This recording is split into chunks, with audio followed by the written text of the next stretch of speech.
üldiselt, kui öeldakse esimene armastus, siis ikkagi räägitakse esimesest armumisest.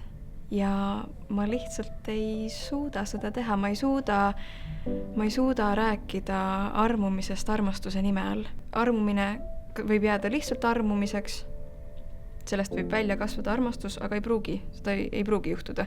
Et see ei ole reegel, et kui sa armud, siis kindlasti see kujuneb edasi armastuseks.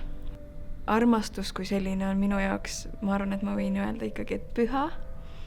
Ja armumine on lihtsalt kõike haarav, endasse mattev, maailma vallutav tunne, et armununa on tõesti selline tunne, et võiks mida kõik ära teha.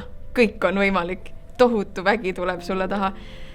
Ja just tänu sellele mulle tundub, et kuna see armununa oled sa kuidagi nii avali või et see spekter on üsna kitsas, mille suunas sa avali oled, aga sellegi poolest, et sa oled nii avatud ja kõigele, et tänu sellele ja just esimese armumise puhul, kui just on selline puhas pinnas, et sa ei ole veel vastu näppe saanud kuskilt, et just tänu sellele avali olekule on samamoodi see haiget saamine, sama kõike haarav, endasse mattev, maailma vallutav valu.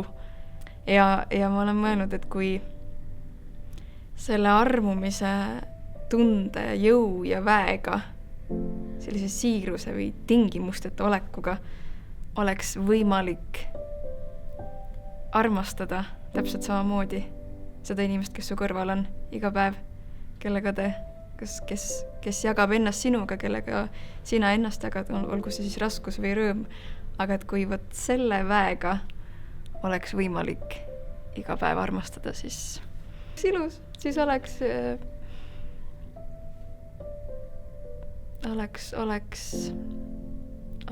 igasugu asju.